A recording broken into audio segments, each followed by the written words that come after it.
Welcome to Magnified Ministry Podcast, the podcast dedicated to inspiring, encouraging, and equipping parish leaders to build thriving missionary communities in today's rapidly changing world. This is the Magnified Ministry Podcast. Well, welcome back, everyone, to Magnified Ministry Podcast.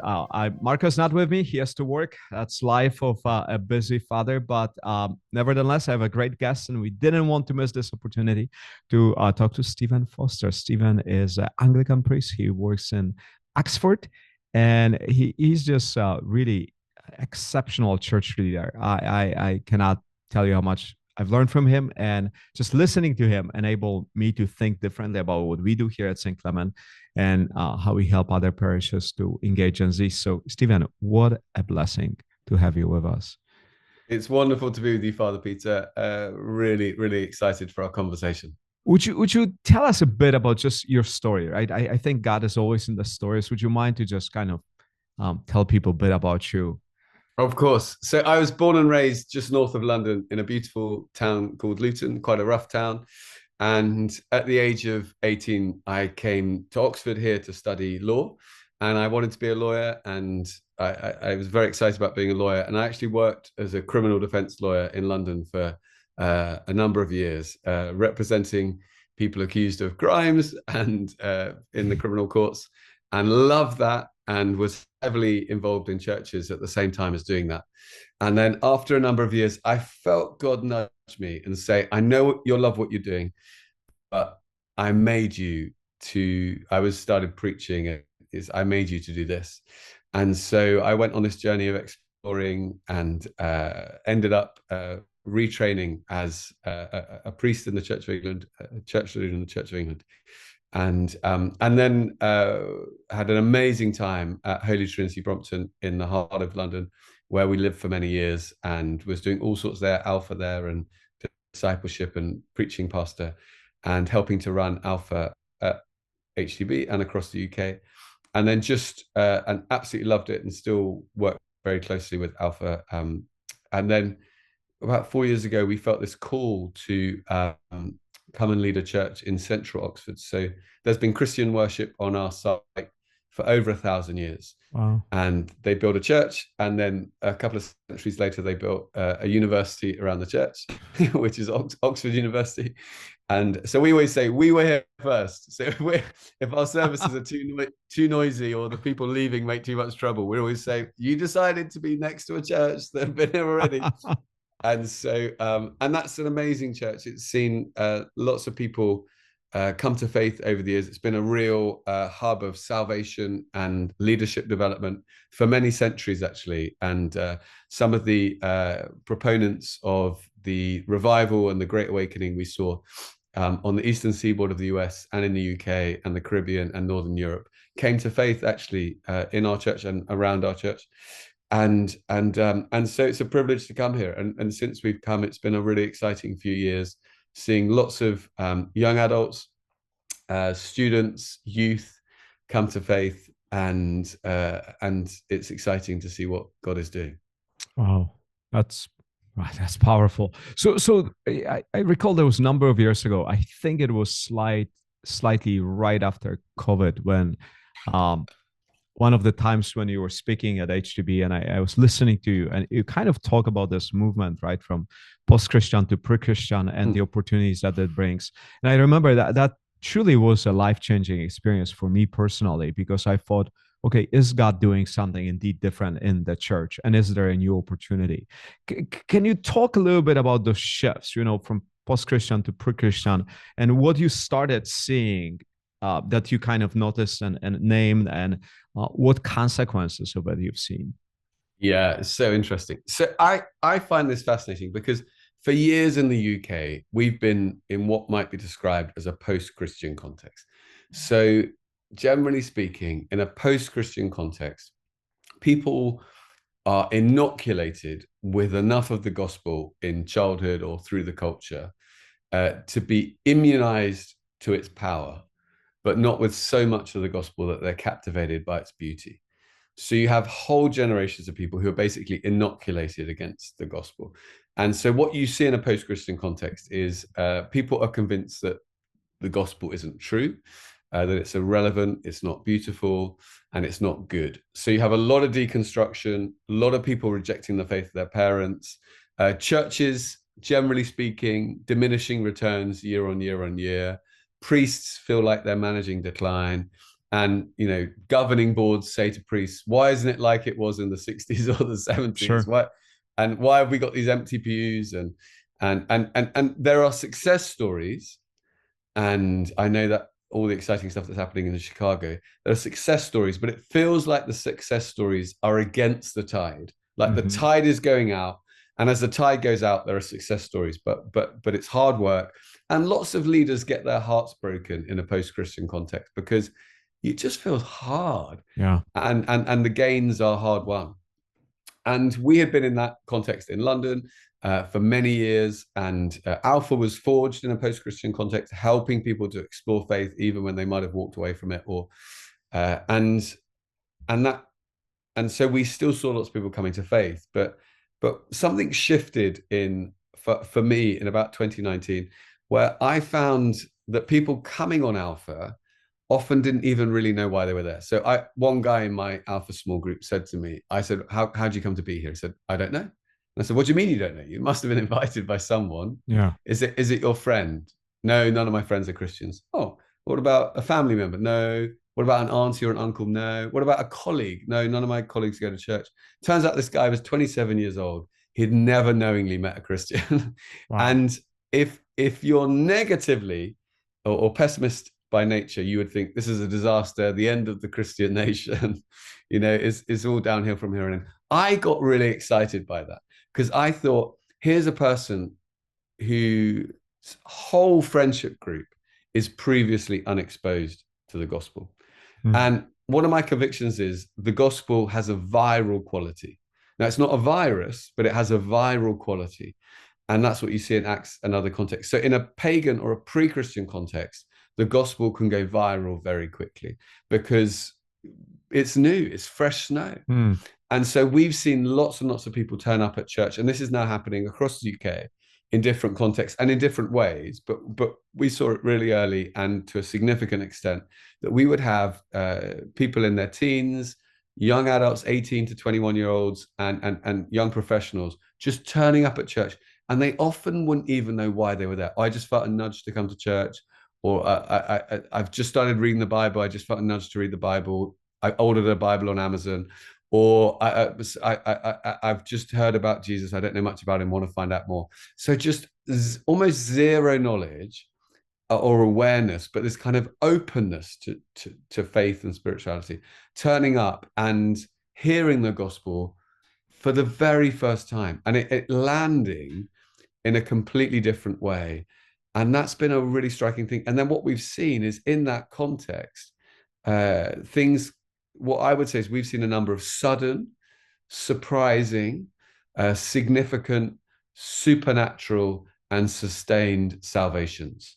So they're surprising. So they're people from a Muslim background or a Hindu background or an atheist background or no previous church background. They're significant. So they're going really deep. So people are not just kind of responding and then actually they're responding, then they want to start reading the Bible. They want to get into discipleship. They want to come on Alpha. They want to make life decisions based on their commitment to Jesus.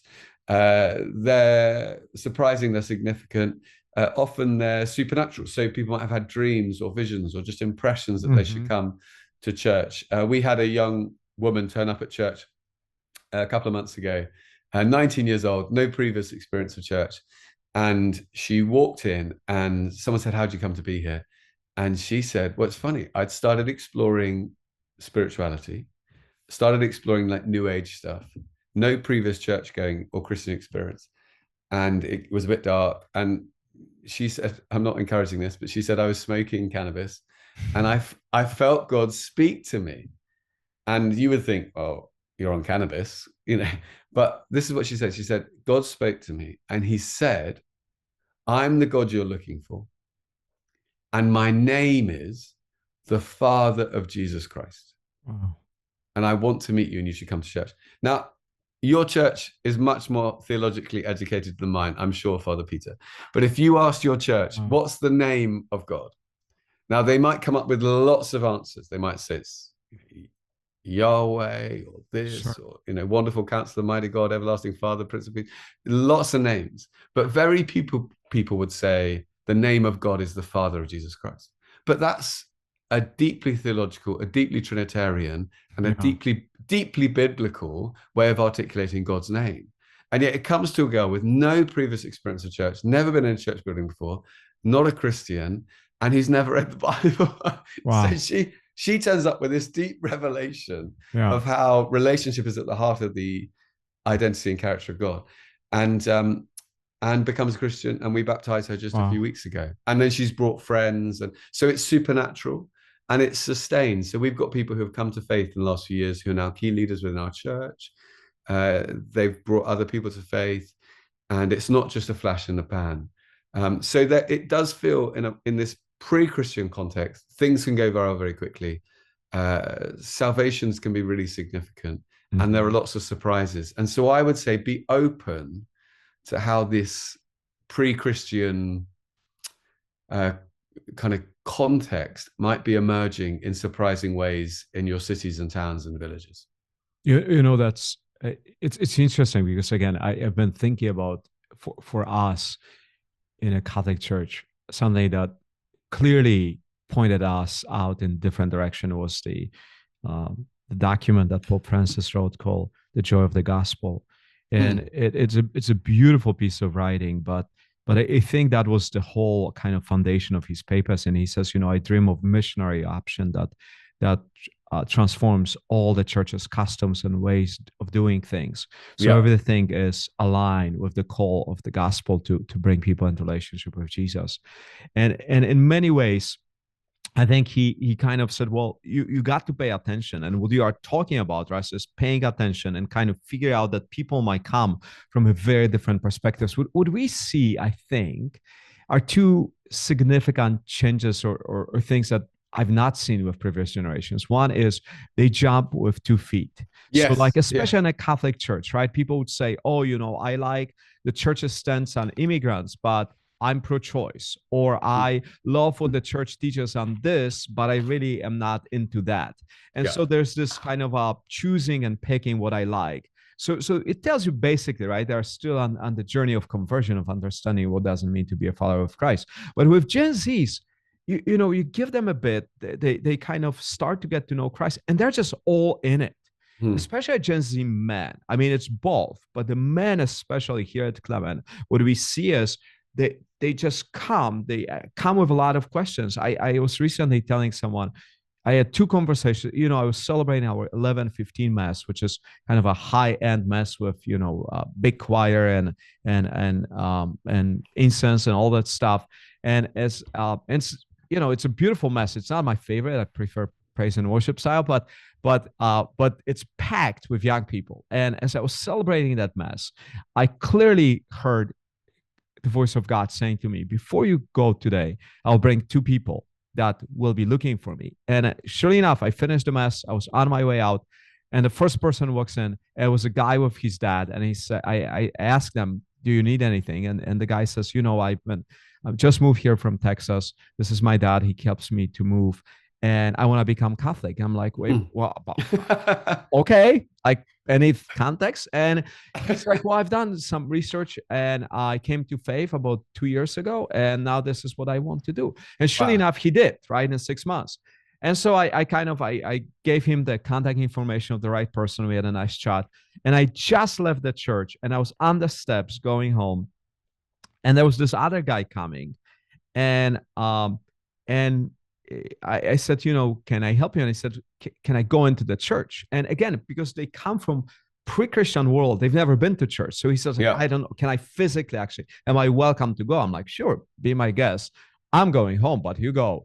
And he started asking questions, right? And then basically, pretty quickly, he said, I had those dreams for like 3 months of God calling me here.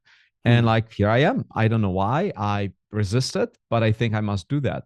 And surely enough, I baptized him, 6 months later. And so now what we see, right, is the numbers themselves are kind of crazy, right? When we double the number of people now, joining the church every 6 months. And I think people up there kind of are looking at what's going on in England, looking at what's going on in the US, and they said, well, is this just a temporary, fling, and will that go down? And and obviously, I have a problem with it because I think God is doing something, and whether that will continue or not, I don't know. But what I know is what God is doing right now is real. Yeah. Yeah. And Yeah. can you unpack that a little bit? Because again, I think you're kind of an epicenter of what God is doing. Oh, it's a great question, Father Peter. I find it so exciting to hear what's happening in Chicago. And I think the reason, I think it's probably more than a flash in the pan, so to speak. So there's an element to it, which is the sovereign work of God. We don't fully understand it. It's surprising and we don't deserve it. We're very grateful to be in it. And and we're trying to respond to it. And so I think obedience is our responsibility, outcome is God's. And so we're trying to respond faithfully to what he's doing and follow the leading of the Holy Spirit in what he's doing. So try and respond to the opportunities that are there. I think there's another side to it, and this isn't separate from that, but just might explain a bit of what's going on, which is that the reality is the secular narratives are failing. Yeah. They're just, so as a friend of mine says, secularism is having a faith crisis. And so I think if you are, I would say kind of 16 to 26, you're looking at the stories you've been told since you were a child by the secular media and culture, and they're not quite landing in terms of your lived experience. The best way to live doesn't seem to be the way that everyone had assumed, that if you could just squeeze enough of God, religion, the church, and faith out of your life, then that would be the path to a most fulfilled life. And I think a whole generation of people are saying, that's not right. It's not working. Dating culture isn't working. The economy is not working. The way we relate as human beings isn't working. I feel like I have some kind of longing inside me that isn't going to be met by anything other than a spiritual source. And so that's creating this openness. Now it's openness to everything. It's openness to crazy things like crystals and the occult and other things, but it's definitely an openness to church.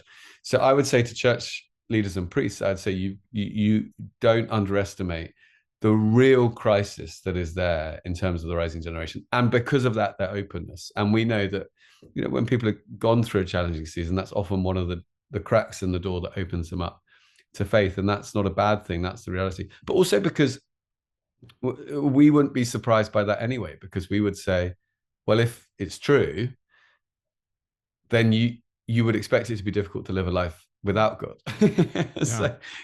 And this is where I was interviewing Louise Perry, who was a kind of secular feminist journalist and has actually recently come to faith. And she's fascinating. She wrote The Case Against the Sexual Revolution, all about how these narratives that were supposed to be about women's empowerment have actually served to disempower a whole generation of women.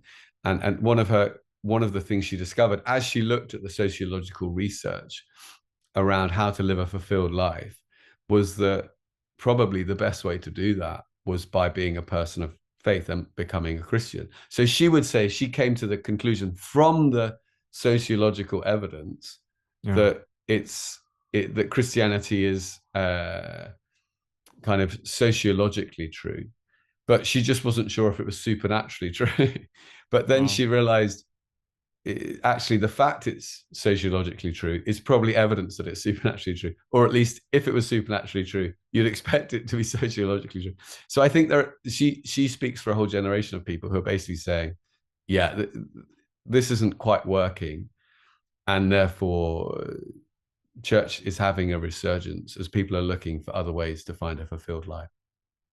Stephen, so when people are kind of listening and saying, okay, great, I acknowledge it, there's something going on, like what are the three things that the church should be doing? Like, how do they respond? Yeah, well, I mean, I would say off the top of my head, I think the first thing is imagine that this Sunday 3 people turn up who are seeking. How are they going to find it attending your church? How would you integrate them? How would you make it inviting for them, and how would you respond to them? And I think you almost need to anticipate that before they come. I sometimes say everyone thinks it's hypothetically possible that someone they know could come to faith. They just think it's never going to happen. But once you see one person come to faith, you know it's not just a hypothetical or a theological possibility, it's a real possibility. And once you see 5 people come to faith, it's even a probability, it's more likely than not. And once that changes, then you feel like, well, I might invite someone to church or to mass or to Alpha, because it's worth the risk of rejection, because they might actually come to faith if they come. It's more likely than not. And so I think trying to work out, is there anything I need to tweak in order to be ready for people coming in? Second thing is, I think having something like Alpha, which enables people to explore. So we see lots of people come up at the end of services saying, I want to make a commitment, or I want to respond, or I want to be. And so having something like Alpha, where you can take people on a journey of understanding what it is they're responding to. So maybe they're open to faith, or they've decided to come to church. They've come a couple of times. They've got no idea. And the amazing thing about Alpha is it started as a discipleship pathway, but then has become an evangelism course. And so it kind of does both quite well. So we're finding 50% of people on Alpha are completely fresh. They've never been in a church building. And 50% of people have started coming to church and enjoy coming to church, but have no idea what's going on. And so how you invite something like Alpha. And then the third thing I think I'd encourage is, like, I have never seen a season in my life where so many people are voluntarily and proactively reading the Bible. So we baptized someone last month who in September decided of himself, young guy, 21 years old, I'm going to read the Bible. So he orders a Bible from Amazon and just starts reading it. And after reading it for a month on his own, he turns up to church.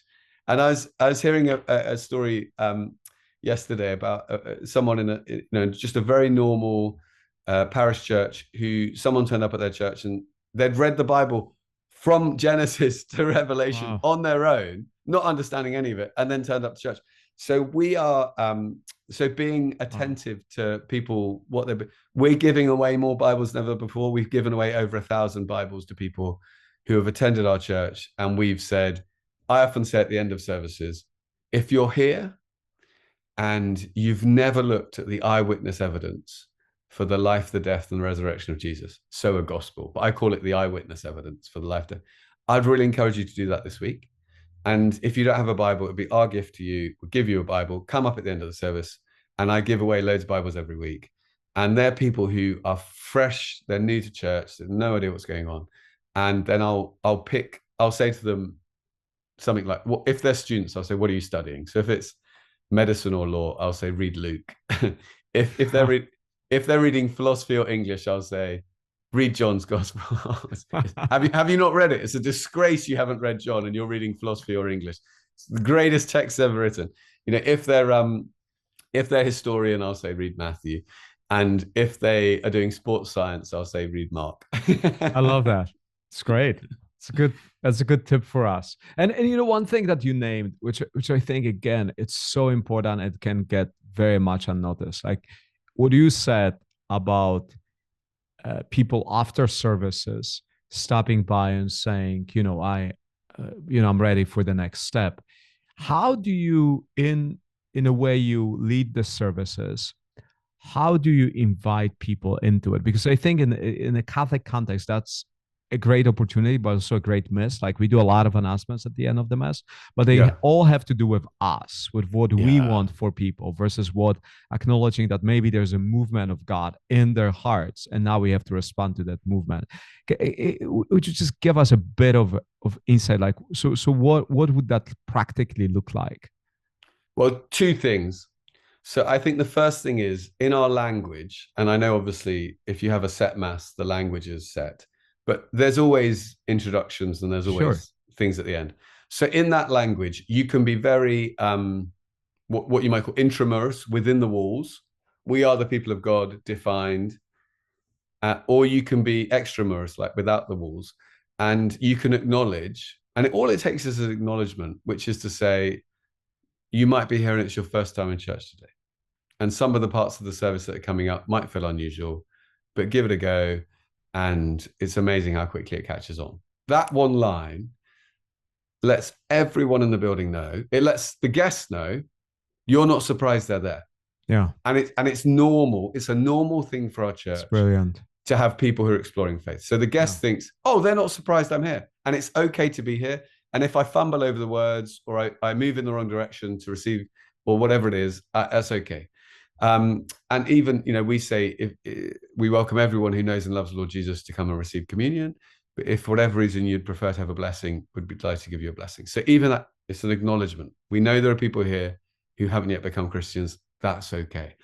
And so that acknowledgement, and at the end, again, if you're here and you've got no idea what's going on, we'd love to chat to you and say hi and help you take your next step, acknowledgement. But it also tells the Christians, remember, there are people in this service who have no idea what's going on. So I'm signaling to the guest and I'm signaling to the congregation. I'm saying to the congregation, remember who's in the room. Yeah. And that encourages them to be friendly at the end of the service. So that's the first thing I'd say, signal it in your language. And the second thing, in our context, I don't know how it would work in your context, but in our context, I'm looking to give, wherever possible, a moment of crisis or a moment of decision. So at some point, either after the sermon or the address or after communion, or before communion, I'm looking to say, maybe you're here and you would like to take a step towards Jesus today. And it might be your first time here, but I want to pray a prayer that you can echo in your heart. And this is a way of you taking a step towards Jesus. Now, different churches have different theologies of what it means to become a Christian, but we can all encourage people to take a step towards Jesus. And so it can be very simple. And so by asking them to echo that prayer in their heart, it's amazing how that encourages them that they can start a journey. And it's only the beginning of a journey. It's I sometimes say a first step towards Jesus. Yeah. But that act of taking is, once they pray the prayer, Jesus, I want to receive your forgiveness. I'm sorry for the things I've done wrong. Thank you for dying on the cross for me. I'd ask that you'd guide me and lead me as I explore faith. That's a great way of doing it. And so you're actually giving people an opportunity to respond within the service. I sometimes, the other thing I do is in our opening prayer, I'll sometimes say something like, thank you, Lord, that we can come to you today, whether we've known you all our lives or we're still working out who you are, whether we're feeling full of faith or we're not sure what we believe, whether we're excited about what is to come or we're very apprehensive to be in the room at all. Thank you that we can bring our whole selves before you today. And so you're even encouraging them to pray before they believe. Yeah, no, that's powerful. And you know that longing, again, especially with Gen Zs, we see it, as you named it before, like this longing for community and knowing each other and being in not just next to each other but with one another. We number of months ago we started during the service. We have a moment when we ask people to turn to each other and pray for each other or pray for each other's intentions, and then we took a step back for a season away from it. And it's so funny how many emails we got from young people saying, would you get back to it? Because what we find is there's so many new people every weekend and it's so awkward to introduce yourself or say hello. They're just sitting next to you. But that becomes our moment when we actually say, oh yeah, you went to this university and I went to this university and we are rivals and here we are praying for each other. That's a good thing. Yes. And so it creates this natural way for people to shift from, I always talk that I think what our role as a church is to help people to shift from being strangers to being neighbors, from being neighbors to becoming friends. And then friends become disciples together. I mean, they disciple each other. And that's what I was just doing this with Marco, this whole group of interviewing 7 groups of Gen Z for our podcast. And what was striking about it is, like, out of 7, 4 groups, I had no idea who they were. Our alpha became so large. We have so many leaders. Like, I don't know who you are. They were amazing. The stories, like, I wish I knew that before interviewing. Yeah. But I think that also names this necessity to create small communities as quickly as we can, as deeply as we can, because otherwise people are just lost. Yes. And when they lost this, they disengage. They don't think they're important anymore to us. And the devil will take any opportunity the devil can to discourage people from being part of the church. Sure. So I think we have to be very watchful about fostering that personal connection and accompanying people. Stephen, this is amazing. Thank you so very much. I know how busy you are. And again, I just personally owe you so much that for just inspiring me personally to think about differently. And so what a blessing to have you on the podcast. Thank you so much. Oh, Father Peter, I learned so much from you too. And it's a real joy. It's a real joy to be with you. And look forward to our next conversation. Thank you so much.